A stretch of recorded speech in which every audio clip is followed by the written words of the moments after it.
Mayroon siyang lahat ng kayang bilhin ng pera, ngunit pakiramdam niya ay walang laman ang kanyang kalooban.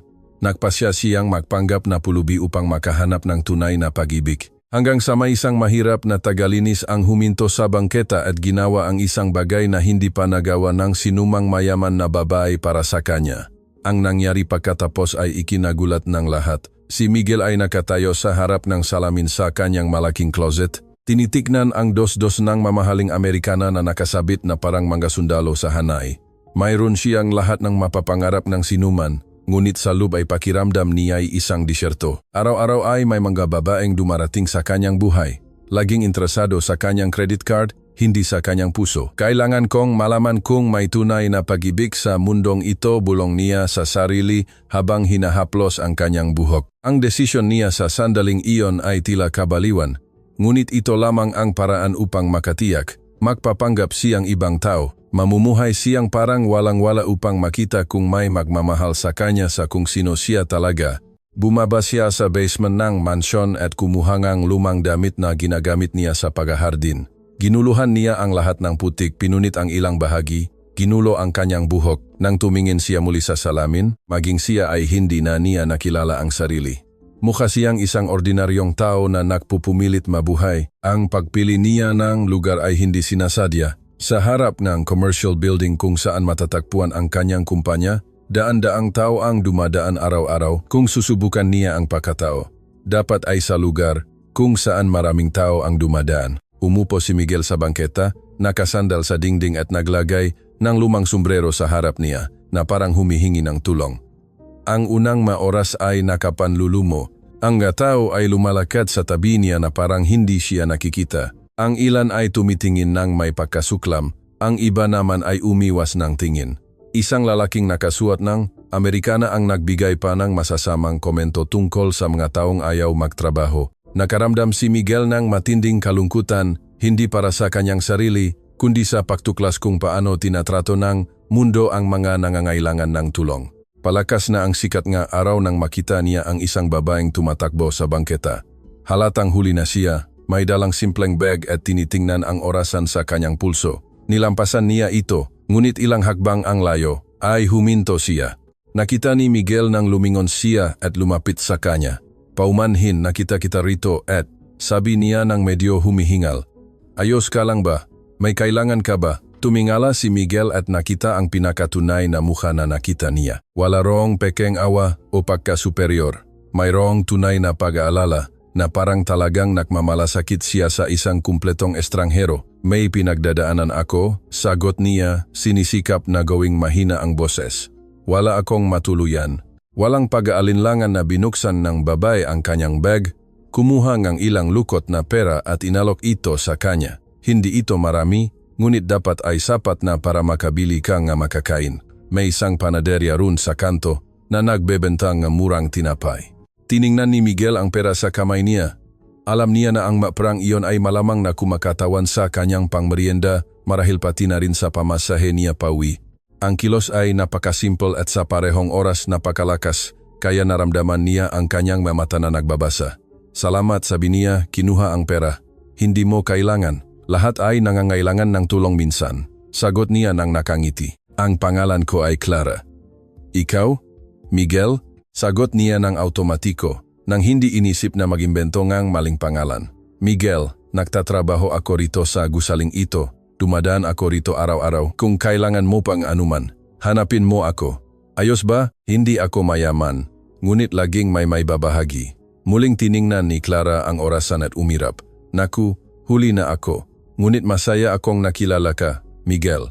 Mag-ingat ka, ha? Tumakbo siya patungo sa pasukang gusali at si Miguel ay nanatili roon na hawak ang maprang papel at sinusubukang iproseso ang nangyari. Sa nakalipas na mga oras, 12 ng mga taong nakasuot ng maayos at may pera sa bulsa ang dumaan sa kanya nang hindi man lang tumitingin. Si Clara, na halatang walang gaanong yaman, ay huminto, nagalok ng tulong at tunay na nag-alala. Inilagay ni Miguel ang pera sa kanyang bulsa, ngunit hindi ang halaga ang mahalaga, kundi ang kinakatawan ng kilos na iyon. Sa unang pagkakataon sa loob ng maraming taon, may nagpakita ng tunay na kabaitan, nang walang inaasahang kapalit, nang hindi alam kung sino siya, kung magkano ang nasa bangko niya, kung anong nga kotse ang kanyang minamaneho. Nanatili siya sa bangketa na nag-iisip tungkol kay Clara, ang paraan ng kanyang pagsasalita, simple at direkta, kung paano siya nag-alok ng tulong ng walang mapanghimasok na tanong o pahuhusga, kung paano siya nanggako na dadaan doon araw-araw kung kailangan niya pang anuman. Hindi ito normal sa mundong kanyang ginagalawan. Ang mga oras ay dumaan ng mabagal, ngunit ilang tao ang nagbigay ng barya, laging inihahagis mula sa malayo na parang nakakahawa siya. Ngunit walang huminto upang makipag-usap, upang itanong ang kanyang pangalan, upang tratuhin siya bilang isang tao. Tanging si Clara lamang ang gumawa nito. Nang magsimulang bumaba ang dami ng tao, tumayo si Miguel at naglakad patungo sa panaderya na kanyang itinuro. Bumili siya ngang tinapay gamit ang pera nito, mas para sa simbolismo kaysa sa gutom. Habang kumakain, naisip niya kung gaano nakakapagbago ang karanasang iyon. Umuwi siya sa pagtatapos ng araw na naguguluhan ang isip. Tinanong ang kasambahay kung saan siya galing. Nagtataka sa kanyang hitsura, ngunit umiwas si Miguel. Umakyat siya sa kwarto at tumingin sa bintana. Nag-isip kay Clara. Sinabi niya na dumadaan siya roon araw-araw. Sinabi niya na kung kailangan niyang tulong, hanapin lang niya. May katapatan sa boses niya na hindi pa naririnig ni Miguel. Nagpasya siyang babalik kinabukasan. Kailangan niyang makilala ng mas mabuti ang babaeng huminto sa pagmamadali ng buhay upang tulungan ang isang estranghero. Habang inaalis ang maruming damit, ngumiti si Miguel sa unang pagkakataon sa loob ng mahabang panahon. Marahil ay mayroong tunay na kabaitan sa mundo at marahil ay natagpuan niya ito. Maagang dumating si Miguel sa bangketa. Suot ang parehong maruming damit mula sa nakaraang araw. Ang kanyang isip ay hindi mapakali mula ng magising, iniisip ang pakikipagtagpo niya kay Clara. Umupo siya sa parehong lugar at naghintay, pinagmamasdan ang paggalaw ng mataong nagsisimulang dumating para sa isa pang araw ngang trabaho. Nang makita niyang papalapit si Clara, naramdaman niya ang kanyang puso na bumibilis. Mas mabagal siyang lumalakad ngayon nang walang desperadong pagmamadali tulad ng dati. Sa pagkakita kay Miguel, nagliwanag ang kanyang mukha ngang isang tunay na ngiti na hindi pa niya nakita na nakatuon sa kanya. Miguel, nandito ka pa pala, sabi niya habang humihinto sa harap niya. Nakakain ka ba kahapon? Oo, nakakain ako. Salamat sa tulong mo. Sagot niya na naantig sa pag-aalala nito. Bumili ako ng tinapay sa panaderya na itinuro mo. Yumuko si Clara sa tabi niya. Hindi inaalintana ang damit niya na nadumihan. Tingnan mo, inisip ko ang sitwasyon mo. Sinubukan mo na bang mahanap ng trabaho? May alam akong ilang lugar na laging nangangailangan ng tao. Walang imik si Miguel. Narito ang isang babae na halos hindi niya kilala. Nag-aalok ng konkretong tulong upang baguhin ang kanyang buhay. Ako, komplikado. Wala akong permanenteng tirahan. Medyo magulo ang dokumento ko. Ayos lang ang mga dokumento, sabi niya nang may determinasyon. Ang mahalaga ay gusto mong magbago at sa nakikita ko, hindi ka mukhang sumuko sa buhay. Napatigil ang usapan nang tiningnan ni Clara ang orasan. Naku, kailangan ko nang pumasok, kundi magagalit si Aling Nena sa akin. Pero makinig ka, anong oras ka rito hanggang sa buong araw? Nagsinungaling si Miguel. Kung gayon, magita tayo sa paglabas ko sa trabaho. Maari tayong mag-usap ng mas mabuti. Tutulungan kitang mag-isip ng plano. Nakatayo na si Clara nang mag-alinlangan siya. Muling binuksan niya ang kanyang bag at kumuha ang isang sandwich na nakabalot sa aluminum foil. Gumawa akong 2 baon ngayon. Isa sa iyo. Kinuha ni Miguel ang sandwich nang nanginginig ang kamay. Hindi lang ang pagkain ang nagpapayak sa kanya, kundi ang pag-aalaga. May nag-isip sa kanya, may gumawang espesyal, alam na naroon siya. Clara, bakit mo ito ginagawa? Tanong niya. Nanginginig ang boses. Huminto siya at tumingin nang diretso sa kanyang mata. Dahil lahat tayo ay nangangailangan ng isang tao minsan. At dahil mukha kang mabuting tao na dumadaan lang sa mahirap na panahon. Pinanood ni Miguel ang kanyang pagpasok sa gusali at nanatili siyang hawa ang sandwich, nakakaramdam na emosyon na hindi niya kayang pangalanan. Sa unang pagkakataon sa loob na maraming taon, may nakakita ng kabutihan sa kanya nang hindi alam ang kanyang bank account. Dumaan ang oras ng mabagal. Halos hindi ginalaw ni Miguel ang sandwich, itinago ito na parang kayamanan. Pinagmamasdan niya ang mataong dumadaan at nagtatanong sa sarili kung ilan sa kanila ang kayang gawin ang ginagawa ni Clara. Ang sagot ay nakakatakot sa kanya. Nang maksimulang bumaba ang daming tao sa pagtatapos ng trabaho, Nakita ni Miguel si Clara na lumabas sa pangunahing pinto. Lumingon siya, hinahanap siya, at lumapit sa kanya nang may parehong nakakaaliw na ngiti. Kumain ka na ba? Iyon ang unang tanong niya. Oo, kumain na ako. Napakasarap. Mabuti. Halika, doon tayo sa maliit na parke mag-usap ng mas mabuti. Naglakad sila patungo sa isang maliit na parke sa malapit. Umupo si Clara sa isang bangko at sinanyasan siyang umupo sa tabi niya. Nag-alinlangan si Miguel dahil sa marumi niyang damit, ngunit pinilit niya. Sabihin mo sa akin kung paano ka napunta sa sitwasyong ito, sabi ni Clara, humarap sa kanya. Nahanda si Miguel ng isang kwento sa buong araw. Nagtatrabaho ako sa isang kumpanya, wala namang masyadong espesyal. Nang makasakit ang aking ina, ginastos ko ang lahat ng aking ipon sa pagpapagamot. Nauwi ako sa pagkabaon sa utang. Nawalan ako nga apartment na inupahan ko. Hindi ito ganap na kasinungalingan. Talagang nawalan si Miguel ng kanyang ina ilang taon na ang nakakaraan at ang sakit ng mga sandaling iyon ay totoo pa rin. Naku, pasensya na, sabi ni Clara, bahagyang hinaplos ang braso niya. Napakahirap siguro na makita ang nanay mo na nangailangan at hindi mo magawa ang lahat. Ang katapatan sa boses niya ay halos nagpatapat sa kanya noon. Oo, ikaw, ikwento mo rin sa akin ang buhay mo. Bumuntong hininga si Clara. Hindi rin madali. Nagtatrabaho ako bilang janitress sa gusaling iyon. Ginagawa ko ang ilang karagdagang paglilinis sa mga weekend. Mayroon akong ina na nangangailangan ng espesyal na pangangalaga at isang maliit na anak. At ang amang bata? Tanong ni Miguel nang hindi iniisip. Umalis nang malaman ang pagbubuntis. Sabi niya nang walang kapaitan. Pero ayos lang, kaya namin ng anak ko. Nakaramdam si Miguel ng kirot sa kanyang dibdib. Paano ka nagiging positibo sa kabilaeng napakaraming pinagdadaanan? Dahil ang pagrereklamo ay walang binabago, sagot ni Clara ng simple. At laging may mas mahirap ang pinagdadaanan. Tingnan mo ikaw, halimbawa. At least may bubong ako sa ulo. May kama para matulog. Ang kanyang pagkabukas palad ay nakakagulat. Narito ang isang babae na humaharap sa tunay na kahirapan at nag-aalala pa rin na tulungan ang mas mahirap. Clara, mari ba akong magtanong sa iyong isang bagay, sabi ni Miguel. Bakit ka huminto upang tulungan ako? Karamihan sa mga tao ay hindi man lang tumitingin. Nanatili siyang tahimik sa loob ng ilang segundo. Nakatingin sa mga puno sa parke. Sabing lola ko, hindi natin alam kung kailan tayo makakatanggap ng isang anghel na nakukubli. At kahit hindi lahat ay karapat dapat tratuhin ng may dignidad. Naramdaman ni Miguel ang kanyang mata na nagbabasa. Napaka-spesyal mo. Hindi ako espesyal. Ginagawa ko lang ang sa tingin ko ay tama.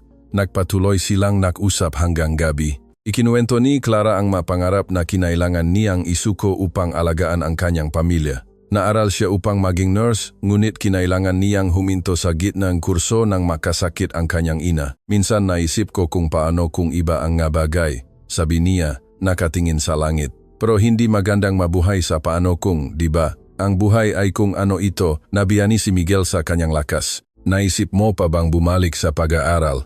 Sino ang nakakalam? Baka isang araw, ngumiti siya ng malungkot. Kapag lumaki ang anak ko, kapag hindi na gaanong nangangailangan sa akin ang nanay ko, ngunit malayo pa ang mga pangarap na iyon. Ang mga pangarap ay hindi kailanman malayo, sabi ni Miguel. At sa unang pagkakataon, nagsalita siya ng taos-puso. Tiningnan siya ni Clara nang may kuryosidad. Nagsasalita ka na parang naiintindihan mo iyan. Naramdaman ni Miguel na masyado siyang nagsalita. Sa tingin ko lang ay hindi tayo dapat sumuko sa ating mapangarap.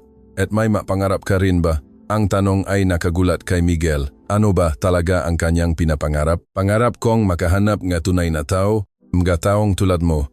Bahagyang namula si Clara. Napakabait mo. Nagsasabi akong totoo. Tiningnan niya ang orasan at tumayo. Kailangan kong kunin ang anak ko sa bahayang kapitbahay. Nakakasama siya sa kanila kapag nagtatrabaho ako. Siyempre, ayokong makaabala. Hindi ka nakakaabala, sabi ni Clara nang may pagtatatag. Nasiyahan akong makipag-usap sa iyo. Bukas ay dadalhan kita ng ilang karagdagang tips sa trabaho. Ayos ba? Tumayo rin si Miguel. Clara, maraming salamat sa lahat sa pagtrato mo sa akin bilang isang tao. Tao ka? Sagot niya na parang halata. At magiging mayos ang lahat, makikita mo. Nagpaalam siya ng kumawi at nagsimulang lumakad. Nanatili si Miguel ron, pinagmamasdan siyang papalayo ng may puso na puno ngang makasalungat na emosyon. Umuwi siya kinagabihan na ganap na nagbago. Ang pakikipag-usap kay Clara ay gumalaw sa malalim na bahagi ng kanyang kaluluwa. Sa unang pagkakataon ay nakilala niya ang isang tao na walang gusto sa kanya kundi ang kanyang kaligayahan, ngunit nakaramdam din siya ng matinding bigat dahil sa kasinungalingan. Nag-aalok si Clara ang tunay na tulong sa isang taong hindi nangangailangan. Nagpapakasakit siya nga oras at enerhiya para sa isang palabas. Tiningnan ni Miguel ang kanyang sarili sa salamin ngang marangyang banyo at hindi niya makilala kung sino ang kanyang nagiging. Ang mapag-usap nila ni Clara ay nakpukaw sa mama bahagi niya na akala niya ay matagal nang namatay. Nagpasya siyang ipagpatuloy ang eksperimento. Sa loob ng ilang araw pa, kailangan niyang mas makilala ang pambihirang babaeng iyon na dumaan sa kanyang landas. Kailangan din niyang intindihin kung ano ang nangyayari sa kanyang sariling puso. Natulog siya kinagabihan na iniisip ang kanyang ngiti, ang mapagmahal na paghaplos niya sa kanyang braso, ang tunay na pag-aalala sa kanyang mata. Sa unang pagkakataon sa loob ng maraming taon, hindi na siya makapaghintay para sa kinabukasan. Umuwi si Miguel at dumiretso sa kwarto. Iniwasan si Manang Linda, ang kanyang kasambahay, na naghihintay sa kanya sa sala na may pag-aalala. Hindi siya handang ipaliwanag kung saan siya nagpalipas nga araw na nakasuot bilang pulubi. Isinara niya ang pintong kwarto at humiga sa king-size bed, ngunit malayo ang kanyang isip sa lahat ng karangyaan na iyon. Tumitig siya sa kisame, iniisip ang kanyang pag-usap kay Clara, ang paraan ng kanyang pagsasalita tungkol sa mga pangarap na isinuko, tungkol sa pag-aalaga sa kanyang ina na may sakit, tungkol sa pagpapalaki sa kanyang anak na mag-isa. Bawat salita niya ay umalingaw-naw sa kanyang ulo na parang suntok sa konsensya. Kinuha niya ang kanyang cellphone at, sa isang bugso, tinype ang kanyang panggalan sa social media. Nakita niya ang simpleng profile na may kaunting larawan. Isa sa mga ito ay nakangiti kasama ang isang maliit na bata sa kanyang kandungan. Isa naman ay tumutulong sa isang matandang babae na nakasakay sa wheelchair. Walang selfie sa mamahaling restaurant. Mga biyahe sa kakaibang destinasyon o anumang pagpapakita ng kayamanan, tanging matotoong sandaling ang isang totoong buhay. Nag-scroll si Miguel sa malarawan na may nakakaramdam ng buhol sa kanyang lalamunan. Sa isa sa mga ito, si Clara ay nasa graduation. Nakasuot ng kalahating puting nurse's uniform. Ang caption ay nagsasaad, "Isang araw ay babalik ako upang tapusin ang pangarap na ito." Mayroon lamang itong 3 likes at isang komento mula sa kanyang ina. "Ipinagmamalaki kita, anak." Ang larawang iyon ay sumira sa kanya sa loob. Huminto si Clara sa pag-aral upang alagaan ang kanyang pamilya. Isinakripisyo ang sarili niyang kinabukasan upang matiyak ang kapakanan ng mamahal niya. At narito siya, nagpapanggap na nangangailangan sa isang babae na nakaranas ng tunay na kakulangan. Tumunog ang kanyang cellphone, pinutol ang kanyang pag-isip.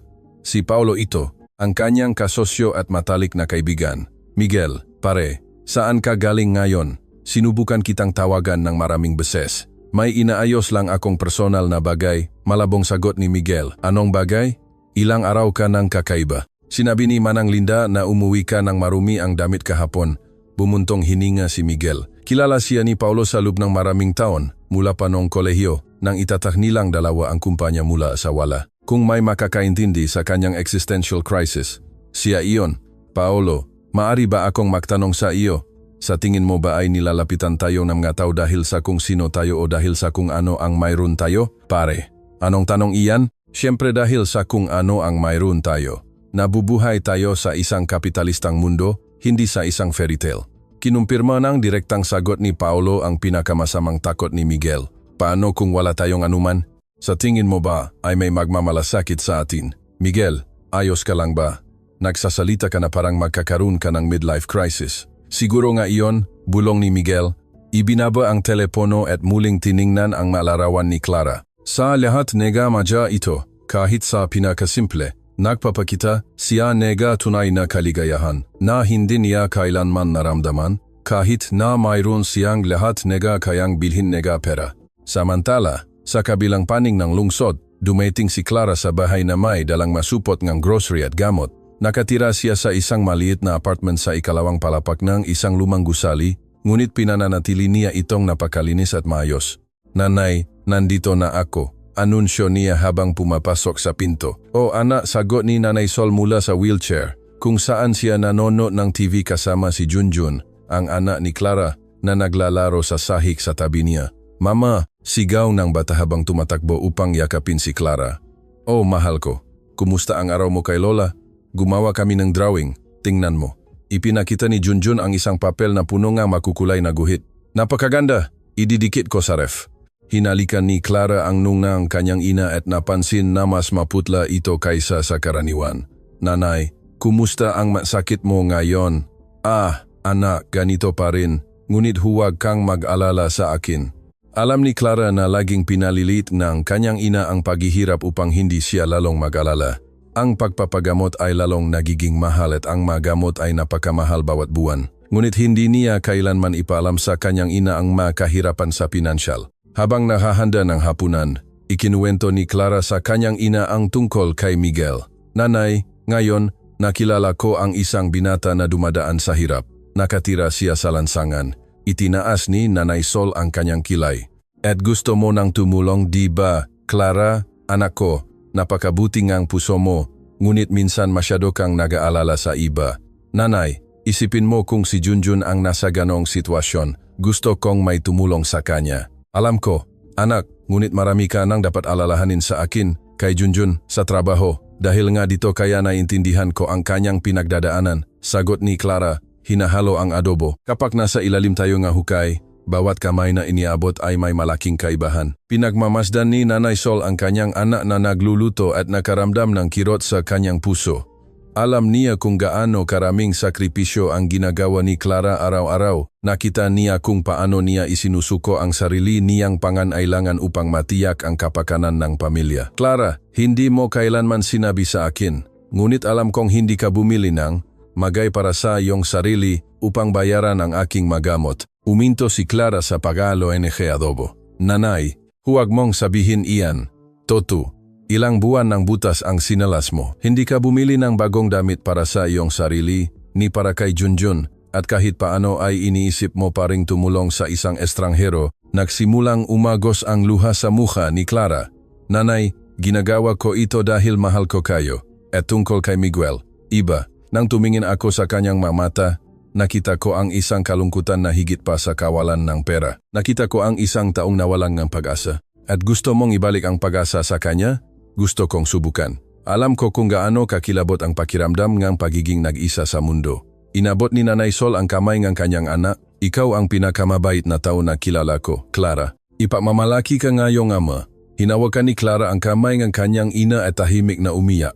Ang pagbanggit sa kanyang ama ay laging napapaya sa kanya. Umalis siya ng sanggol pa si Junjun, biktima ng isang aksidente sa trabaho. Simula noon, siya ang haligi ng pamilya. Kinagabihan, pagkatapos patulugin si Junjun at tulungan ang kanyang ina sa mga gamot, umupo si Clara sa maliit na kusina upang ayusin ang bayarin sa buwan. Ang mga numero sa kalkulator ay hindi kailanman magkatugma. Laging kulang ang pera para sa kung ano man. Tumingin siya sa ref, kung saan idinikit niya ang drawing ng kanyang anak, at naisip si Miguel. Nagpasya siyang kinabukasan ay magdadala siyang karagdagang baon para sa kanya. Hindi naman masakit ang gumawa ng pagkain para sa isa pang tao at marahil ang kilos na iyon ay makakaroon ng kaibahan sa kanyang buhay. Si Miguel, sa kanyang bahagi, ay nasa marangyang opisina sa bahay, nakaupo sa harap ng computer. Nag-research pa siya tungkol kay Clara, at nakatuklas ng maabagay na lalo pang nagpakumbaba at nagpakonsensya sa kanya. Nakita niya ang lumang record mula nung nag-aral siya ng nursing, napakagaling na grado, papuri mula sa mga propesor, paglahok sa mga voluntaryong proyekto sa ospital ng kolehiyo. Si Clara ay hindi lamang isang mabuting tao, siya ay matalino at isinuko ang lahat upang alagaan ang kanyang pamilya. Nalaman din niya na nagtatrabaho siya sa 3 magkakaibang lugar upang makabayad ng bill. Bukod sa paglilinis sa commercial building, naglilinis din siya sa isang klinika tuwing weekend at kumukuha pa ang extra work kapag nakakuha. Ang pagkakasala na nararamdaman ni Miguel ay nakapanlulumo. Narito ang isang babae na lumalaban sa lahat ng pagsubok. Isinakripisyo ang sarili niyang mudya pangarap para sa pamilya at nakakahanap pa rin ng oras at enerhiya upang tulungan ang isang estranghero sa lansangan. At siya ay nagsisinunggaling sa kanya, naklalaro sa kanyang damdamin, ngunit sa parehong oras ay hindi pa siya nakaramdam na ganito kabuhay. Ang mapag-usap nila ni Clara ay nagpukaw sa kanya ng mga emosyon na matagal nang natutulog. Ang paraan ng kanyang pagtingin sa kanya, kung paano siya nagmamalasakit ng tunay, kung paano siya nag-alok ng tulong ng walang inaasahang kapalit. Tumayo si Miguel at lumapit sa panoramic window ng apartment na may tanawin ng buong lungsod. Lahat ng mga ilaw na iyon ay kumakatawan sa mga buhay, kwento, mga taong nagpupumilit mabuhay. At sa isang lugar, sa ibaba ay naroon si Clara, marahil ay gising din, nag-aalala sa mga bil o sa kalusugan na kanyang ina. Gumawa siya na desisyon, ipagpapatuloy niya ang kanyang pagpapanggap sa loob ng ilang araw pa, ngunit hindi dahil sa kuryosidad o social experiment. Ipagpapatuloy niya dahil gusto niyang mas makilala ang pambihirang babaeng iyon. Gusto niyang intindihin kung saan nanggagaling ang napakaraming lakas, napakaraming kabaitan, napakaraming kakayahang magmahal at marahil, sa kaibuturan ng kanyang puso ay nagsisimula na siyang umibig sa unang pagkakataon sa kanyang buhay. Dumating ang madaling araw na gising pa si Miguel, nagpaplano kung paano niya matutulungan si Clara nang hindi inilalabas ang kanyang pagkakakilanlan. Gusto niyang gumawa ng isang bagay para sa kanyang ina, para sa mamahaling gamot, para sa edukasyon ng kanyang anak, ngunit alam niya na hindi niya kailanman tatanggapin ang tulong mula sa isang estranghero. Kailangan niyang maging malikhain. Kailangan niyang makahanap ng paraan upang mapabuti ang kanyang buhay nang hindi nagdudulot ng hinala dahil isang bagay ang kanyang natuklasan sa mga araw na iyon. Si Clara ay hindi lamang ang pinakamabait na babae na nakilala niya, siya rin ang pinakamarangal na tao at handa siyang gawin ang anumang bagay upang maging karapat-dapat sa kanyang pag-ibig. Mas maagang dumating si Miguel sa bangketa kaysa sa karaniwan. Sabik sa pakikipagtakpo kay Clara, ginugol niya ang buong magdamag sa pag-isip tungkol sa kanya. Sa pag-usap nila, sa lakas na ipinapakita niya, kahit na humaharap sa napakaraming pagsubok. Nang makita niyang papalapit siya, may dalang thermal bag bukod sa kanyang karaniwang bag, naramdaman niya ang kanyang puso na bumibilis. Magandang umaga, Miguel, sabi niya nang may ngiti na nagpapaliwanag sa anumang kapaligiran. Kumusta ang gabi mo? Mabuti, salamat. Ikaw, abgala gaya ang dati. Sagot ni Clara, umupo sa tabi niya sa bangketa, ngunit may sorpresa ako para sa iyo. Binuksan niya ang thermal bag at kumuha ng isang lalagyan na mainit pa. Gumawa ako ng baon. Lutong bahay na gawa ng may pagmamahal. Kinuha ni Miguel ang lalagyan, nanginginig ang kanyang kamay. Hindi lang ang pagkain ang nagpapayak sa kanya, kundi ang pag-alam na may nagising ng mas maaga, may nag-isip sa kanya, may gumawa nito lalo na para sa kanya. Clara, hindi mo kailangan, siyempre kailangan, putol niya. Ang pagkain sa lansangan ay hindi masustansya. Kailangan mong kumain ng maayos. Kung gusto mong makaroon ng lakas upang mahanap ng trabaho. Binuksan ni Miguel ang lalagyan at nakita ang kanin, adobo, giniling na mano at makukulay na gulay. Lahat ay maayos na inayos, na parang para sa isang espesyal na tao. At sa sandaling iyon, naramdaman niya ang kanyang sarili na talagang espesyal sa unang pagkakataon sa loob ng mahabang panahon. Paano ka nakaroon ng oras upang gawin ito? Tanong niya, alam na nagtatrabaho siya sa iba't ibang lugar. Mas maaga akong nagising. Wala naman iyon, ngunit alam ni Miguel na higit pa ron iyon. Alam niya na ang babaeng iyon ay nagpakasakit ng mahalagang oras ng tulog. Gumamit siya nga sangkap na nakakahalaga na pera na wala siyang sobra. Lahat ay para alagaan ang isang estranghero. Clara, maari ba akong magtanong sa iyong isang bagay? Bakit mo ginagawa ang lahat para sa akin? Halos hindi mo ako kilala. Nanatili siyang tahimik sa loob ng ilang segundo, nakatingin sa paggalaw ng kalsada. Alam mo, Miguel, may isang bagay na hindi ko kailanman sinabi sa sinuman. Nang umalis ang aking ama, kami nga aking ina ay dumaan sa isang napakahirap na panahon. Dumating kami sa punto na wala kaming makain sa loob ng ilang araw. Nakaramdam si Miguel ng buhol sa kanyang lalamunan. Talaga, ako, buntis kay Junjun. Nag-aalaga sa aking ina, nakakadiskubre lang ng kanyang kondisyon. Wala akong trabaho, wala akong mapuntahan. Isang araw, nakaupo ako sa isang bangko sa parke, umiyak, hindi alam kung ano ang gagawin. Nagsimulang umagos ang luha sa mukha ni Clara. Isang hindi kilalang matandang babae ang lumapit sa akin. Walang sinabi, umupo lang sa tabi ko at nanatili ron kasama ako. Pagkatapos ay binigyan niya ako ngang sobra na may pera at sinabi, "Anak, minsan kailangan nating maging anghel sa buhay ngang isang tao." Lubos na naantik si Michael. At hindi mo na siya nakita, hindi kailanman. Ngunit ang kilos na iyon ay nagpabago sa aking buhay, nagbigay sa akin ng lakas upang ipagpatuloy ang pakikipaglaban. Simula nun, sa tuwing kaya ko, sinisikap kong maging anghel na iyon para sa isang tao. Ang pagbubunyag ay tumama kay Miguel na parang suntok sa tiyan. Hindi siya tinutulungan ni Clara dahil sa awa o kawanggawa.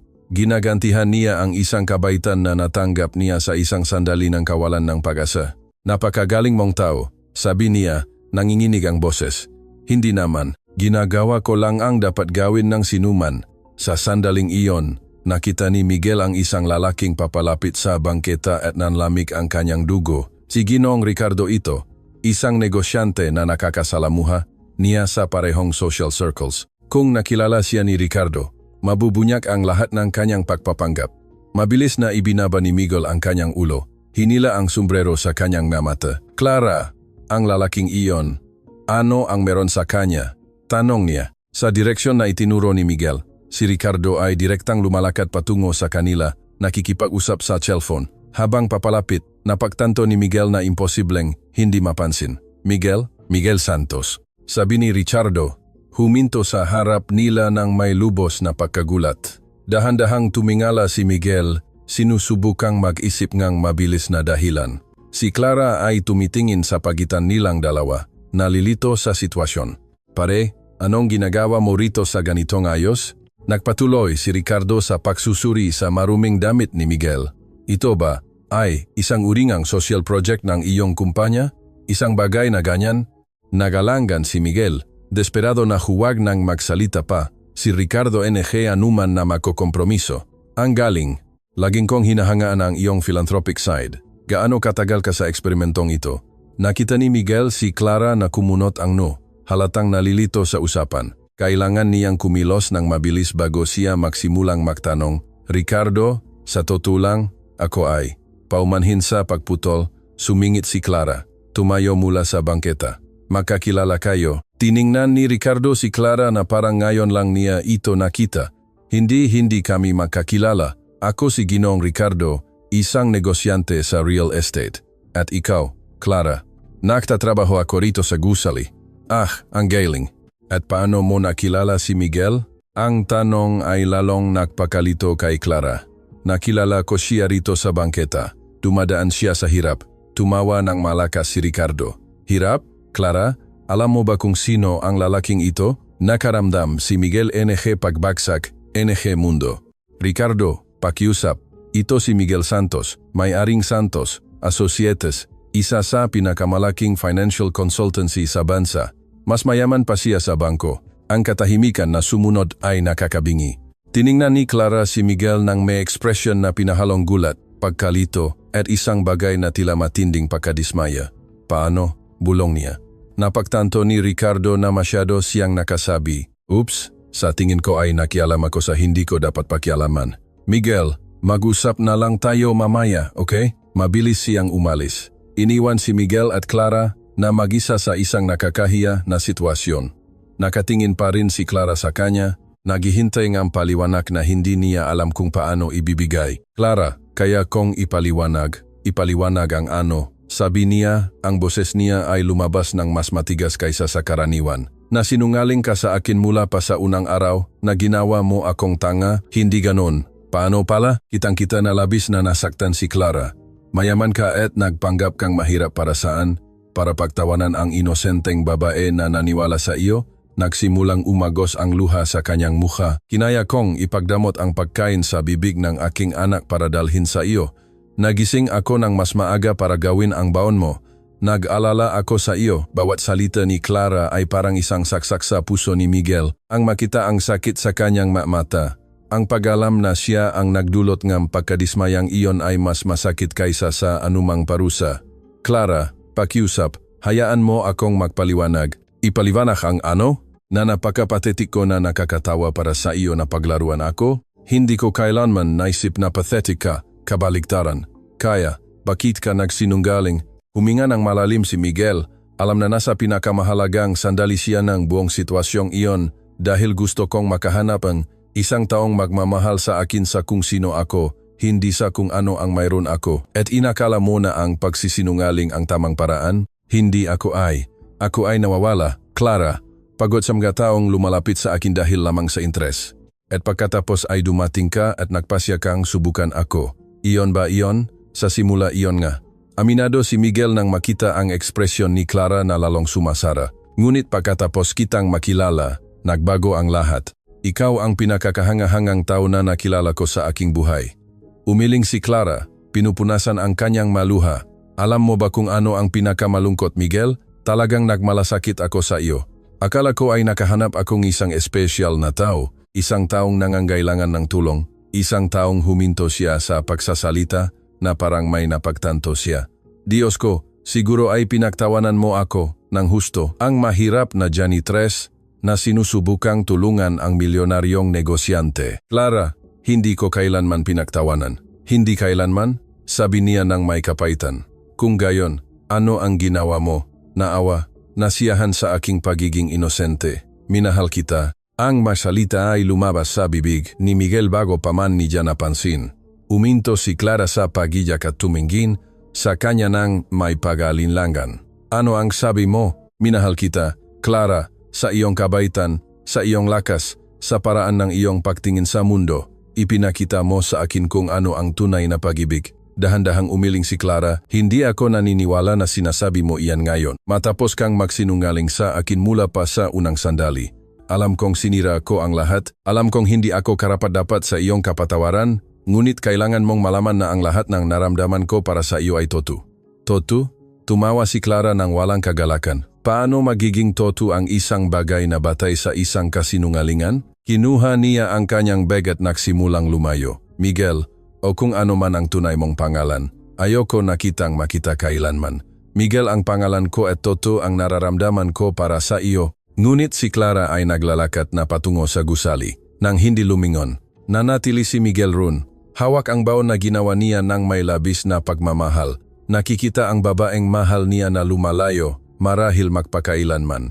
Sa sandaling iyon, napagtanto niya na nagawa niya ang pinakamalaking pagkakamali sa kanyang buhay. Natakpuan niya ang tunay na pag-ibig at nawala ito dahil sa isang kasinungalingan na nagsimula bilang eksperimento at nagtapos bilang trahedya. Lumamig ang baon sa kanyang makamay habang sinisikap niyang iproseso ang lawak nangyari. Si Clara ay hindi lamang ang pinakamabait na babae na nakilala niya, siya rin ang tanging tunay na nagmalasakit sa kanya at pinagtaksilan niya ito sa pinakamasamang posibleng paraan. Ginugol ni Miguel ang buong gabi sa paglalakat sa mga lansangan ng lungsod.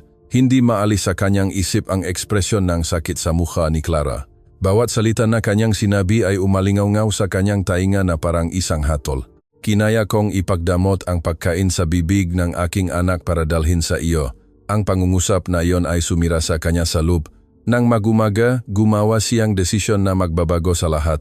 Hindi na siya magsisinungaling, hindi na siya magtataho. Nagsuot siya ngisa sa kanyang karaniwang damit. Isang simpleng social shirt at maong, at dumiretso sa gusali kung saan nagtatrabaho si Clara. Kailangan niyang kausapin siya, kailangan niyang magpaliwanag kahit alam niya na marahil ay huli na ang lahat. Dumating siya sa gusali at nahintay sa reception. Agad siyang nakilala ni Kuya Ben, ang security guard. Sir Miguel, maga kayo ngayon. May inaayos ba kayo sa kumpanya? Huminga ng malalim si Miguel. Sa totoo lang, dumating ako upang kausapin ang isa sa mga staff ngang paglilinis. Si Clara, itinaas ni Kuya Ben ang kanyang kilay. Nagulat. Si Clara, hindi pa siya dumating, ngunit malapit na siya. Maaari ko bang sabihin na gusto ninyo siyang kausapin? Hindi na kailangan. Maghihintay na lang ako rito.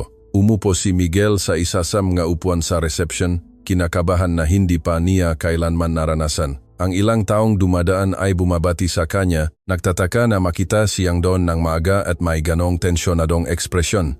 Nang pumasok si Clara sa pangunahing pinto, dala ang kanyang makagamitan sa paglilinis, agad siyang huminto nang makita siya. Ang kanyang mukha ay sumara sa isang ekspresyon ng lamig na bumiyak sa puso ni Miguel. Anong ginagawa mo rito?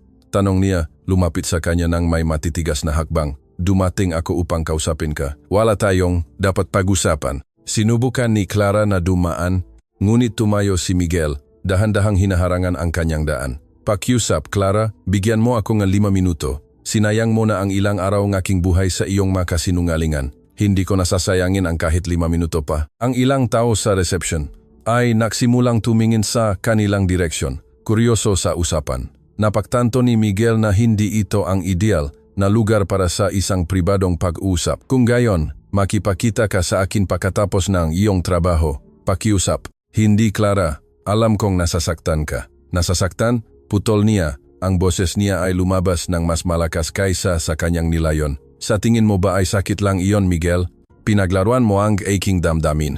Nagpanggap kang nangangailangan ng tulong sa isang babae na talagang nangangailangan ng tulong. Nagsimulang umagos ang luha sa kanyang mukha at naramdaman ni Miguel na gusto niyang yakapin siya. Punasan ang bawat luha na iyon, ngunit alam niya na wala na siyang karapatan doon. Pinakaramdam mo sa akin na espesyal ako, patuloy niya, nanginginig ang boses. Pinaniwala mo ako na gumagawa ako ng kaibahan sa buhay ng isang tao. At ang lahat ay isang laro lang para sa iyo. Hindi kailanman laro, Clara. Hindi kailanman. Kung gayon, ano? Isang social experiment? Isang pustahan sa iyong mayayamang kaibigan? Tumingin si Miguel sa paligid at nakita na ngayon ay maraming tao ang nakikinig sa usapan. Nagpasya siya na hindi na mahalaga kung sino ang nakikinig. Ang mahalaga lamang ay ipaunawa kay Clara. Takot, sabi niya. Ang boses niya ay lumabas ng malinaw at matatag. Takot na hindi kailanman makahanap ng isang taong tunay na magmamahal sa akin. Huminto si Clara sa pagiyak at tumingin sa kanya ng may pag-aalala. Alam mo ba kung gaano karaming babae ang lumapit sa akin noong nakaraang taon? Patuloy ni Miguel. Dose-dose nang magaganda, matatalino, matagumpay, ngunit lahat ay gusto ang parehong bagay. Ang aking pera, ang aking status, ang aking apartment, ang aking mga kotse. Naramdaman niya na nagsisimulang manghina ang kanyang boses. Pagod na ako, Clara, pagod na sa pagiging tingnan bilang isang premyo, bilang isang bagay. Gusto kong makahanap ng isang taong titingin sa akin at makikita ang isang tao, hindi isang bank account. At inakala mo na ang pagsisinungaling ang solusyon. Naisip ko na ito lamang ang paraan upang makatiyak. Aminado si Miguel, ngunit nakamali ako. Lubos na nakamali. Umiling si Clara. Miguel, hindi mo naiintindihan ang kalubhaan ng iyong ginawa. Binuksan ko ang aking puso sa iyo. Ikinuwento ang tungkol sa aking ina, tungkol sa aking anak, tungkol sa aking mapangarap, at iningatan ko ang bawat salita sa aking puso, putol niya. Bawat kwento na iyong ikinuwento, bawat ngiti na ibinigay mo sa akin, bawat kilos ng pagmamahal, walang isa man sama ito ang nasayang. Paano ako maniniwala sa iyo? Paano ko malalaman na hindi ka nagsisinungaling muli? Nag-isip si Miguel sa loob ng ilang segundo at gumawa ng desisyon na nakatakot sa kanya. Kung gusto niyang patunayan na siya ay taos puso, kailangan niyang ilantad ang kanyang sarili ng lubusan. Ang buong pangalan ko ay Miguel Santos. May-ari akong kumpanya sa loob ng 12 taon. Itinata ko ito mula sa wala kasama ang isang kaibigan mula sa kolehiyo. Nakatira akong mag-isa sa isang kondominium sa Makati na napakalaki at napakawalang laman. Huminga siya ng malalim bago magpatuloy. Nawalan ako ng aking ina 3 taon na ang nakakaraan dahil sa mga komplikasyon sa medisina na sana ay naiwasan ko kung mas pinansin ko siya. Simula noon, nakakaramdam akong pagkakasala araw-araw. Nakikinig si Clara ng tahimik, nakikita si Miguel na nagbubukas sa isang paraan na nagpapakita sa kanya ng ganap na pagiging mahina. Wala akong tunay na kaibigan, kundi mga business partner lang. Wala akong malapit na pamilya. Kinukol ko ang kaamihan sa mga weekend na mau-isa. Sinusubukang punan ang isang kawalan na hindi kailanman napunan ng pera. Nagsimula ring umagos ang luha sa mukha ni Miguel hanggang sa makilala kita. Sa unang pagkakataon sa loob ng maraming taon, nagising akong masigla na mabuhay ng isang araw. Sa unang pagkakataon sa loob ng maraming taon, naramdaman kong mahalaga ako sa isang tao. Clara, alam kong sinira ko ang lahat. Patuloy niya. Hindi pinapayagan siyang magsalita. Alam kong sinira ko ang iyong tiwala sa pinakamasamang posibleng paraan, ngunit kailangan mong malaman na ang bawat sandali na magkasama tayo ay totoo para sa akin. Bawat pag-usap, bawat ngiti mo, bawat kilos ng pagmamahal na ibinigay mo sa akin. Pinunasan ni Miguel ang kanyang maluha at tumingin ng diretso sa mata ni Clara. Tinanong mo ako kung nagsisinungaling ako muli. Hindi. Sinasabi ko sa iyo ang pinakamasakit na katotohanan sa aking buhay. Na ako ay isang nawawala, walang laman na tao na mayroong lahat sa buhay at hindi alam kung paano pahalagahan ang anuman hanggang sa makilala kita. Ang katahimikan na sumunod ay matindi. Ang mataw sa paligid, ay ganap na huminto sa kanilang mga gawain upang pakinggan ang deklarasyong iyon. Nakatingin si Clara kay Miguel nang may ekspresyon na pinahalong sakit, pagkalito, at isang bagay na tila habag. Talaga bang naniniwala ka na ito ay nagbibigay katwiran sa iyong ginawa? Tanong niya ng mahina. Hindi nito binibigyang katwiran ang anuman. Agad na sagot ni Miguel. Walang katwiran ang aking ginawa, puro pagiging makasarili iyon, ngunit narito ako, nagpapakumbaba sa harap ngang lahat, dahil mas mahalaga ka kaysa sa aking pagmamataas. Ipinikit ni Clara ang kanyang mata sa loob ng ilang segundo na parang sinusubukan niyang iproseso ang lahat ng kanyang narinig. Miguel, lubos mo akong sinaktan, sabi niya nang muli niyang buksan ang kanyang mamata. Pinatanong mo sa akin kung ganon ako ka-inosente, kung ganon ako kadaling lokohin. Hindi ka inosente, ikaw ay mabait. Ikaw ang pinakadalisay at pinakatunay na tao na nakilala ko sa aking buhay. Paano ako maniniwala sa anumang sinasabi mo matapos kung matuklasan na nagsinungaling ka mula pa sa unang araw? Ang tanong ay tumama kay Miguel na parang suntok. Tama siya? Paano niya aasahan na magtitiwala ulit siya sa kanya matapos niyang sirain ang tiwala na iyon ng napakalubhang paraan? Hindi ko alam. Sagot niya ng lubos na tapat. Alam ko lang na gugulin ko ang natitirang bahagi ng aking buhay sa pagsubok na patunayan na karapat-dapat ako sa pangalawang pagkakataon. Dahan-dahang umiling si Clara. Miguel, kailangan kong mag-isip. Kailangan kong iproseso ang lahat ng ito. Gaano katagal ang kailangan mo? Hindi ko alam. Marahil ay matagal. Marahil ay hindi kita mapatawad. Ang posibilidad na mawala, si Clara magpakailanman ay nagpadama kay Miguel ng desperasyon na hindi pa niya kailanman naranasan. Maari ba akong mahintay? Hihintayin ko ang kinakailangan. Bakit? Dahil ba mahalaga ako sa iyo? Tiningnan ni Miguel ang kanyang mata at nagpasya na sabihin ang pinakamahalagang katotohanan sa lahat. Dahil tinuruan mo akong magmahal. Dahil ipinakita mo sa akin na mayroong tunay na kabaitan sa mundo. Dahil kapag tiningnan kita, nakikita ko ang taong gusto kong maging. Huminga siya ng malalim bago magpatuloy. At dahil ako ay umibig sa iyo sa isang paraan na hindi ko inakala na possible. Hindi dahil sa kung ano ang mayroon, kung ano ang ginagawa mo para sa akin, kundi dahil sa kung sino ka. Nakatingin si Clara sa kanya sa loob ng ilang segundo na tila oras. Pagkatapos ay kinuha niya ang kanyang makagamitan sa paglilinis na naiwan niya sa sahig at nagsimulang lumakad patungo sa elevator. Clara, teka. Tawag ni Miguel.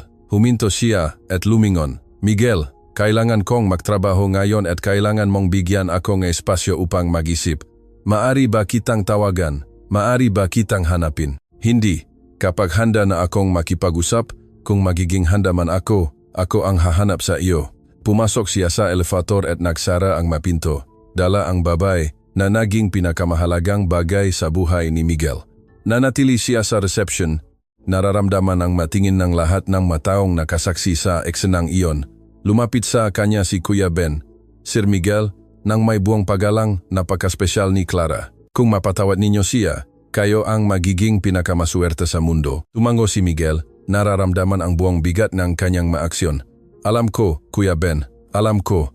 Umalis siya sa gusali na alam niyang, nagawa na niya ang lahat ng kanyang magagawa sa sandaling iyon. Ngayon ay natitira na lamang ang maghintay at umasa na mas malakas ang pag-ibig kaysa sa pagkadismaya. 3 araw ang lumipas mula ng huling pag-usap nina Miguel at Clara. At siya ay sira.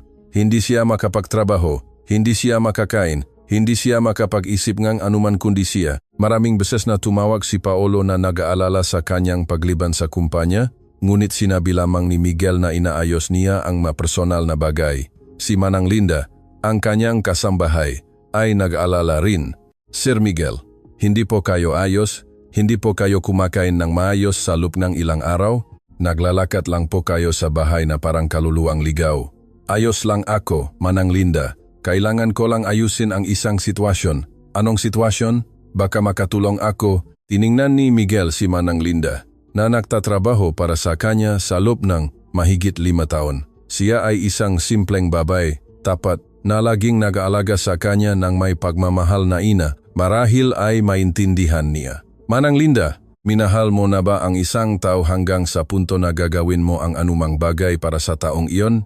Ngumiti siya ng malungkot. Siyempre, sir, may 3 akong anak at minahal ko ang isang lalaki na bumuhat ng aking puso. Paano mo nalampasan? Sino ang nagsabi na nalampasan ko? Mahina na tumawa si Manang Linda. Ang ilang sugat ay natututunan nating dalhin, hindi pagalingin. Nakaramdam si Miguel ng kirot sa kanyang dibdib. Paano kung mayroon kang pagkakataon na muling makuha ang pag-ibig na iyon? Gagawin mo ba ang anumang bagay? Depende sa kung ano iyon.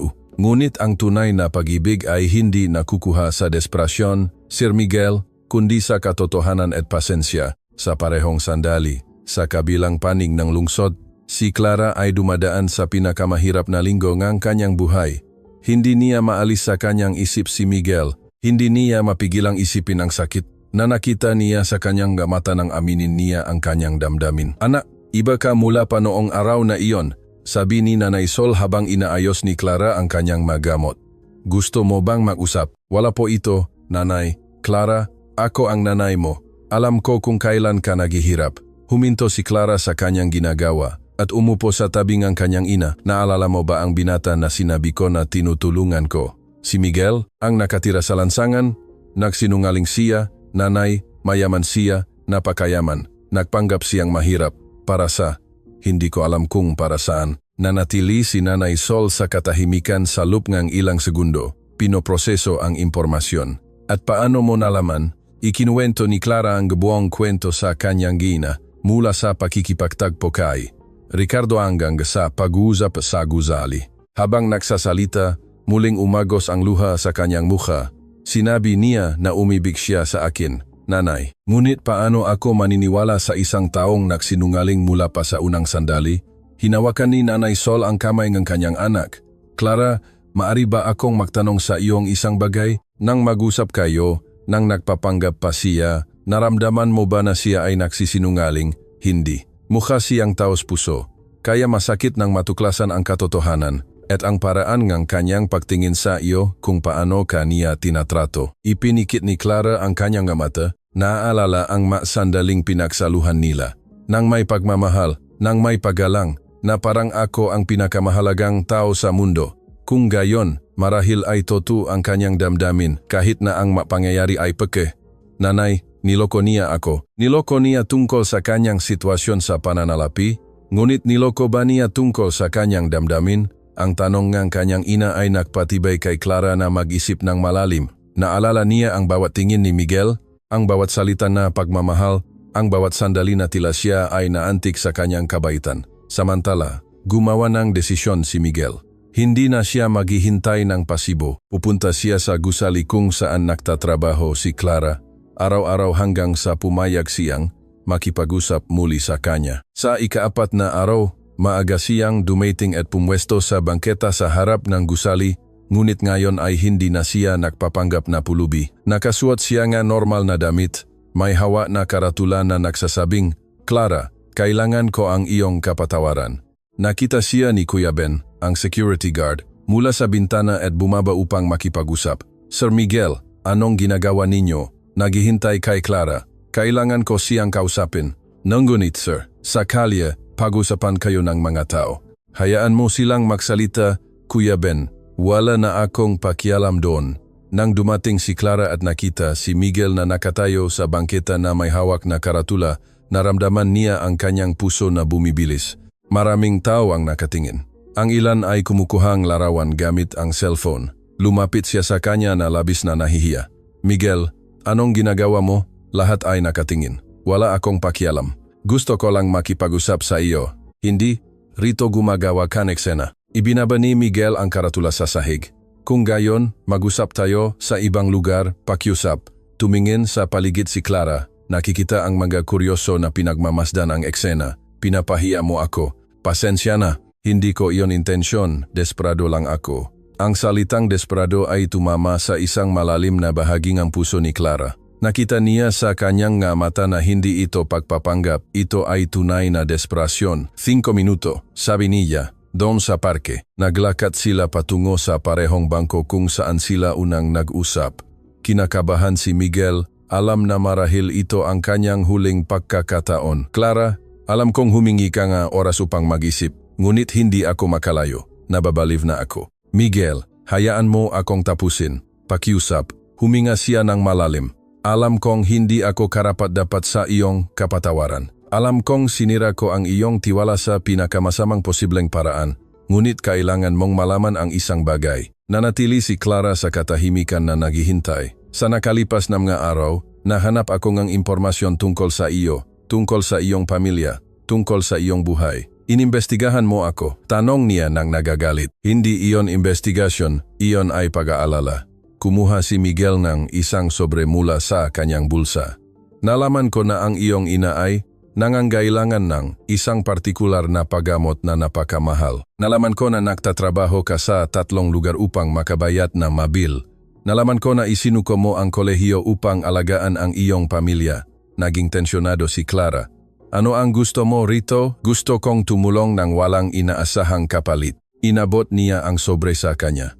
Narito ang isang tseke na sapat upang bayaran ang paggamot ng iyong ina sa loob ng susunod na 2 taon at para makabalik ka sa kolehiyo. Tiningnan ni Clara ang sobre na parang lason. Sinisubukan mo ba akong bilhin? Hindi. Sinusubukan kong ayusin ang maling ginawa ko. Miguel, wala kang naiintindihan. Tumayo si Clara na halatang nairita. Sa tingin mo ba ay masosolusyunan mo ang lahat gamit ang pera? Hindi ko iniisip na masosolusyunan ko ang lahat. Gusto ko lang tumulong. Ayoko ngang tulong mo. Ayoko nga iyong kawanggawa. Hindi ito kawanggawa, Clara, ito ay pag-ibig. Ang salita ay nanatili sa hangin sa pagitan nila. Huminto si Clara sa paglalakad at lumingon upang harapin siya. Pag-ibig? Tinatawag mo ba itong pag-ibig? Ang magsinungaling sa isang tao, alamin ang pribadong buhaing tao at pagkatapos ay subukang bilhin ang kapatawaran. Hindi ko sinusubukang bilhin ang anuman. Sinusubukan kong ipakita na tunay akong nagmamalasakit sa iyo. Kung tunay kang nagmamalasakit, igagalang mo ang aking desisyon na hindi gustong makipag-usap sa iyo. Nakaramdam si Miguel na parang sinuntok siya sa tiyan. Clara, pakiusap, hindi. Miguel, hindi mo naiintindihan. Hindi mo naiintindihan kung ano ang magkaroon ng dignidad kahit mahirap. Hindi mo naiintindihan kung ano ang lumaban para sa lahat ng mayroon ka. Hindi mo naiintindihan na ang ilang bagay ay hindi kayang bilhin ng pera.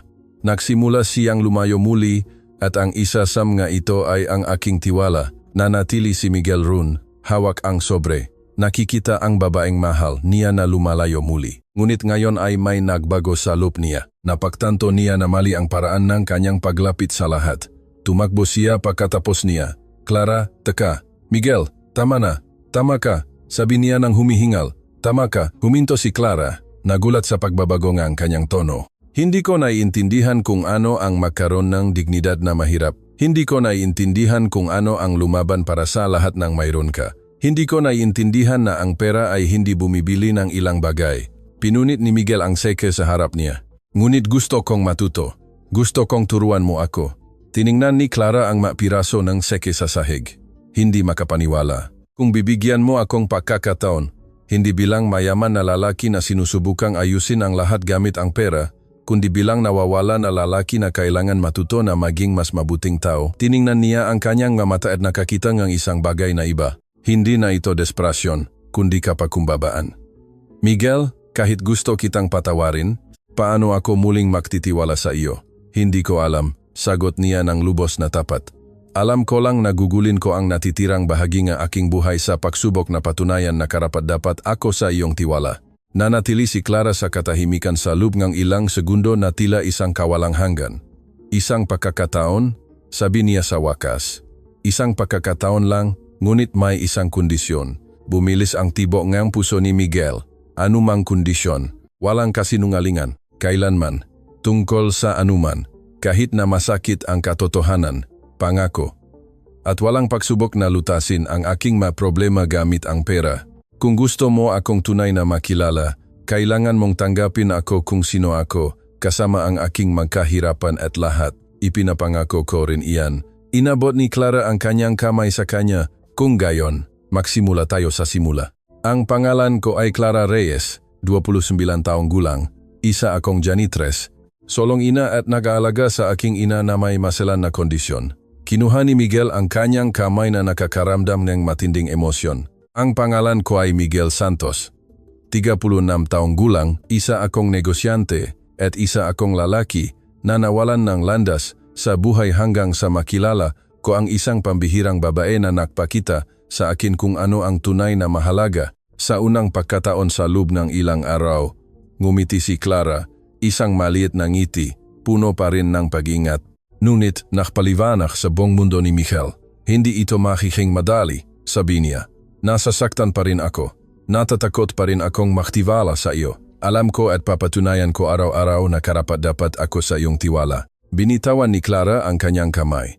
Kailangan kong bumalik sa trabaho. Siguro ay hinahanap na ako ni Aling Nena. Maari ba kitang makita pagkatapos ng trabaho? Nagalinglangan siya sa loob ni Grang segundo. Maari. Ngunit ngayon gusto kong makilala mo ang aking pamilya, ang aking ina at ang aking anak. Kung susubukan natin muli, gusto kong maging ganap na transparent. Nakaramdam si Miguel ng pagpuno ng puso niya ng pasasalamat. Isang karangalan na makilala ang iyong pamilya. Habang naglalakad pabalik sa bahay, alam ni Miguel na nakakuha siyang isang mahalagang pangalawang pagkakataon at ngayon ay hindi niya sasayangin. Dumating si Miguel sa address na ibinigay ni Clara sa pagtatapos na hapon. Ang lumang gusali sa isang mahirap na kapitbahayan ay lubhang naiba sa kanyang realidad, ngunit hindi siya nakaramdam ng pagkasiwa. Nakaramdam siya ng pribilehiyo na isinasama siya sa tunay niyang buhay. Umakyat siya sa hagdan patungo sa ikalawang palapag at kumatok sa pinto na may numerong 23. Binuksan ni Clara at napansin niya na nagpalit siya ng damit. Nagsusuot ng isang simple ngunit magandang damit. Kinakabahan ka ba? Tanong niya. Napansin ang tensyon sa kanyang mukha. Sobrang kinakabahan. Paano kung hindi ako magustuhan ng iyong ina? Paano kung tanggihan ako ng iyong anak? Kung gayon, kailangan mo silang ligawan. Ngumiti si Clara sa ikalawang pagkakataon sa araw na iyon. Tulad ng sinusubukan mong ligawan ako. Dinala niya siya sa loob ng maliit ngunit malinis na apartment. Agad nakita ni Miguel kung saan nanggagaling ang lakas ni Clara. Ang kapaligiran ay nagpapakita ng pagmamahal, pag-alaga, isang nakakaisang pamilya. Nanay, Junjun, gusto kong ipakilala kayo sa isang tao. Tawag ni Clara. Lumabas si Nanay Sol mula sa sala. Dahan-dahang gumagalaw sa tulong ng tungkod. Humanga si Miguel sa dignidad na pinananatili niya sa kabilang mga pisikal na kahirapan. Nanay, ito si Miguel. Miguel, ang aking ina, si Nanay Sol. Ikinagagalak kong makilala kayo. Nanay Sol, sabi ni Miguel, inabot ang kanyang kamay ng may paggalang.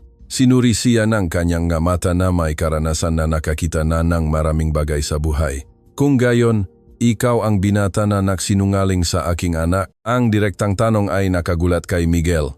Ngunit nagpasya siyang panatilihin ang kanyang pangako ng lubos na katapatan. Opo, Ale, ginawa ko yan at lubos akong nagsisisi. Bakit ka nagsinungaling? Huminga ng malalim si Miguel. Dahil natatakot ako, Nanay Sol. Takot na hindi kailanman makahanap man na isang taong magmamahal sa akin sa kung sino ako, hindi sa kung ano ang mayroon ako.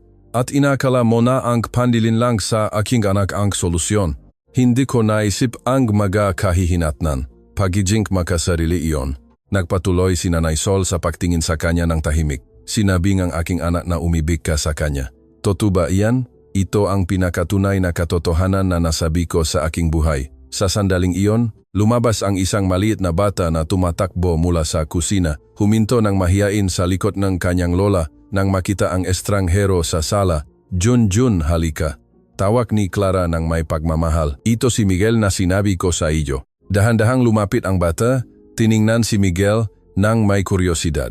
Ikaw po ba ang lalaking gusto ni Mama? Ang inosenteng tanong ay nagpamula kay Clara at nagpabilis sa tibok ng puso ni Miguel. Napakadiretsong anak mo? Sabi ni Miguel kay Clara nang nakangiti. Mana sa pamilya, komento ni Nanay Sol at napansin ni Miguel ang isang bahagyang mas mainit na tono sa kanyang boses. Maari ba akong umupo at makipausap sa inyo? Tanong ni Miguel. Siyempre, sagot ni Clara. Junjun, kunin mo ang drawing na ginawa mo ngayon. Habang tumatakbo ang bata sa kwarto, umupo si Nanay Sol sa armchair at sinanyasan si Miguel na umupo sa sofa. Miguel, maari ba akong magtanong sa iyong isang personal na tanong? Sabi ni Nanay Sol, siyempre, Ale, nakaranas ka na ba ng kahirapan sa buhay? Nagalinlangan si Miguel sa loob ng ilang segundo, naalala ang kanyang pangakong lubos na katapatan. Hindi po, Nanay Sol, hindi po ako nagutom. Hindi po ako nawalan ng tirahan. Hindi po ako kailangan mamili sa pagitan ng pagbili ng gamot o pagkain. Kung gayon, paano mo may intindihan ang aming realidad? Hindi ko po kaya, aminado si Miguel at kaya po ako kailangan matuto. Kailangan ko po kayong magturo. Nagpalitan ng tingin si Nanay Sol at Clara. Magturo ano? kung paano nagiging ganito ka-united ang isang pamilya. Kahit humaharap sa kahirapan, kung paano nagiging ganito ka-generous ang inyong anak kahit napakakaunting ang kanyang mayroon, kung paano kayo nakakangiti kahit tila mahirap ang lahat. Bumalik si Junjun na tumatakbo na may hawak na papel. Kuya, tingnan mo ang ginuhit ko. Kinuha ni Miguel ang drawing at nakita ang makukulay na guhit na tila kumakatawan sa isang pamilya. Sino ang mataong ito? Si Mama, si Lola. Ako at ikaw, masiglang sabi ni Junjun. Tiningnan ni Miguel ang drawing. Nakakaramdam ng pagbabasa ng kanyang mata. Ginuhit mo ako sa iyong pamilya? Sinabi ni Mama na espesyal ka para sa kanya. Kaya espesyal ka rin para sa amin. Ang inosensya ng bata ay tumama sa isang malalim na bahaging puso ni Miguel. Tiningnan niya si Clara na halatang naantik sa kilos ng kanyang anak. Junjun, maari ba akong magtanong sa iyong isang bagay? Sabi ni Miguel habang yumuyuko sa taas ng bata. Opo, ano ang pinakagusto mong gawin sa iyong mama? Gusto ko po kapag nakukuwento siya sa akin bago matulog at kapag gumagawa kami ng spaghetti sa linggo. At ano ang gusto mong maging paglaki mo, Doktor? Para alagaan si Lola at ang ibang may sakit na tao. Tiningnan ni Miguel si Nanay Sol nang ngumingiti ng may pagmamalaki sa kanyang apo. Junjun, alam mo ba na gusto rin ng mama mo na maging medical field? Talaga? Tiningnan ng bata si Clara nang nagulat. Totu, kumpirma ni Clara. Naaral ako para maging nurse. Bakit ka po huminto, Mama? Nag-alinlangan si Clara, ngunit sumagot si Miguel muna. Dahil ang mama mo ay isang bayani, isinuko niya ang sarili niyang pangarap upang alagaan kayo. Tiningnan ni Nanay Sol si Miguel nang may ibang expression. May pagalang doon. Miguel, sabi niya, maaari ba akong makipag-usap sa iyo ng pribado? Siyempre po. Dinala ni Clara si Junjun sa kusina. Iniwan silang dalawa na mag-isa sa sala. Ang aking anak ay ang pinakamahalagang tao sa mundong ito, simula ni Nanay Sol. Marami na siyang pinagdaanan. Iniwan siya nga ni Junjun nang matuklasan ang pagbubuntis. Kinailangan niyang iwanan ang lahat upang alagaan ako nang matuklasan ko ang aking kondisyon. Nakikinig si Miguel ng tahimik, nararamdaman ang bigat ng responsibilidad na dinadala ni Clara. Hindi siya kailanman nagreklamo, laging sinasabi na kami ang kanyang prioridad. Ngunit nakikita ko sa kanyang mata na minsan ay nangungulila siya na may mag-alaga rin sa kanya. Nanay Sol, gusto kong maging ang taong iyon. Ang gusto ay madali, ang makamit ay ibang kwento. Sumandal siya pasulong. Handa ka bang mahalin hindi lang ang aking anak, kundi tanggapin din na kami ay isang kumpletong pakete? Ako na may kondisyon ko, si Junjun, na may kanyang pangangailangan, tinatanggap ko ng may pinakadakilang pagmamahal sa mundo. Sagot ni Miguel ng walang pag-alinlangan. At handa ka bang igalang ang aming paraan ng pamumuhay, ang aming pagiging simple, ang aming maghahalaga? Opo, sa totoo lang. Gusto kong matuto sa inyo. Ngumiti si Nanay Sol sa unang pagkakataon. Kung gayon, may basbas ka, ngunit may isang kondisyon. Ano, kung isang araw ay saktan mo muli ang aking anak, makikipag-ugnayan ka sa akin. Tumawa si Miguel. Napagtanto na nakaroon siya ngang isang makapangyarihang kakampi. Sige po, Nanay Sol. Hindi ko po sasayangin ang pangalawang pagkakataong ito. Bumalik si Clara mula sa kusina kasama si Junjun at isang simpleng cake. Guys, paano ang kape? Sa sumunod na mga oras, naranasan ni Miguel ang isang bagay na hindi pa niya kailanman naranasan. Isang tunay na gabi ng pamilya. Naglaro sila ng mga simpleng laro na kwento. Nagtawanan sa mga simpleng biro. Sumiksik si Junjun sa kanyang kandungan upang makinig ng isang kwento.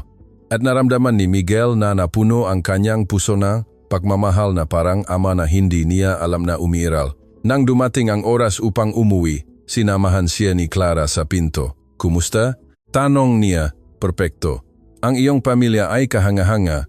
Nagustuhan kanila, lalo na si Junjun. At galit ka pa rin sa akin. Nag-isip si Clara sa loob ng ilang segundo. Hindi na ako galit. Nasasaktan pa rin ako. Natatakot pa rin ako. Ngunit nakita, kita rito ngayon at mukha kang taos puso. Toto, bawat segundo ay toto. Miguel, kung susubukan natin ito, kailangan mong intindihin ang isang bagay. Simple ang buhay ko. Wala akong glamour, wala akong luho. Mayroon kaming tunay na kahirapan, konkretong problema. Alam ko at gusto kong maging bahaging simpleng buhay na iyon. Kahit na nangahulugan iyon ng pagsuko ngang ilang bagay sa iyong mundo. Clara, ipinakita sa akin ng iyong mundo kung ano ang hindi kailanman nagawa ng akin. tunay na kaligayahan. Ngumiti siya at ngayon ay isang ganap na ngiti, walang pag-aalinlangan, kaya dahan-dahan lang tayo, isang araw sa bawat pagkakataon. Ulit ni Miguel, lumapit siya sa kanya at binigyan siya ng isang malambing na halik sa pisngi. Salamat sa pagiging taos puso sa aking pamilya, salamat sa pagbibigay sa akin ng pangalawang pagkakataon, ilang buwan pagkatapos. Naging bahagi na si Miguel ng rutina ng pamilya.